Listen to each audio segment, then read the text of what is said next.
Yeah. How often are you writing?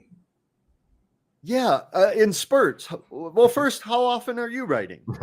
Well, with the book that came out this past spring, which came out at the Galena Paranormal Conference, I always love to shout them out whenever I can because it's such a great event. The funny thing was, I was so I didn't want to stop writing. Like I got to the end of where this book ends, and it was so hard to then shift gears and then get into doing layout because self-publishing, you are doing everything. And it's a blessing to have that much control, but it's also, you got to do it all. You really are doing it. Yeah. So I had to really stop momentum. And it's so unusual for a writer to, usually you're looking for an excuse to stop writing. But this one, I was in such a flow. I wanted to keep going. And now this book is out and I need to, be better about the self-promoting.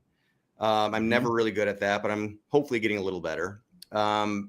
But now I also want to get the ball rolling on the momentum for the next book. I sat down for the first time just a couple of weeks ago to start writing, and the momentum was not there anymore. So I got to get that, start pushing the boulder back up that hill. It's tough to get the momentum back. Yeah, I've been doing a little bit of writing every morning for the past few weeks now, and it isn't really churning out material, but it's at least keeping me in the mentality of creativity and trying to just one step at a time finish the book. It's a little different from a fiction side because it's just up to me. It's up in here. Like you all have that much more work to do in terms of the research and then, the interviews, if you have to put them into the book. I mean, there's technically even more work to do.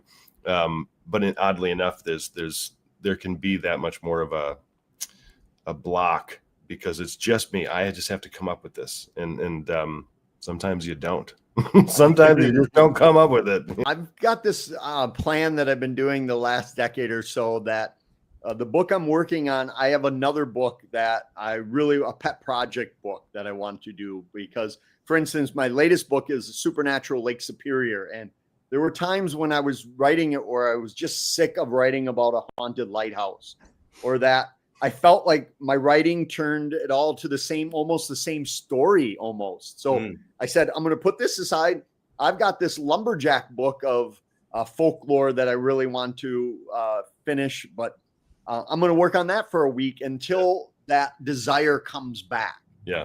So with the Wendigo book, it took us well over a decade to write it because we'd always shelve it and then come back to it. And for numerous reasons, but for me, it's always nice to have another project completely different than what I'm working on